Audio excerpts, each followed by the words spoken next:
एकदम साध्या सोप्या पद्धतीने आज शिमला मिरचीची भाजी करूयात। त्यामध्ये मी शिमला मिरची स्वच्छ धुवून कापून घेतली आहे आणि साहित्यामध्ये फक्त कांदा, टोमॅटो, कढीपत्ता आणि थोडी कोथिंबीर आहे।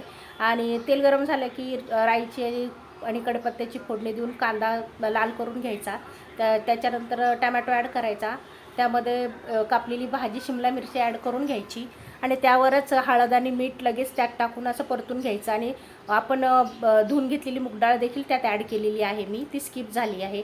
5 मिनटं वाफेवर वाफलून घ्यायचे। बघा वाफलून झाल्यावर असं होतं भाजी। तर त्यामध्ये लाल मसाला ॲड करायचा आणि लाल मसाला ॲड करून परतून घ्यायचा आणि त्यामध्ये लगेच आपलं शेंगदाण्याचं कूट आणि थोडी कोथिंबीर टाकायची। शेंगदाण्याचा कूट ऑप्शनल आहे, नसला तरी चालेल। आणि एक 5 मिनटासाठी पुन्हा आपण त्याला वाफेवर शिजवून घेऊया। आणि वाफेवर ही भाजी खूप सुंदर आणि छान बनलेली आहे, तुम्ही बघू शकता। तर तुम्हाला हा व्हिडिओ आवडला असेल तर लाईक करा, शेअर करा आणि सबस्क्राईब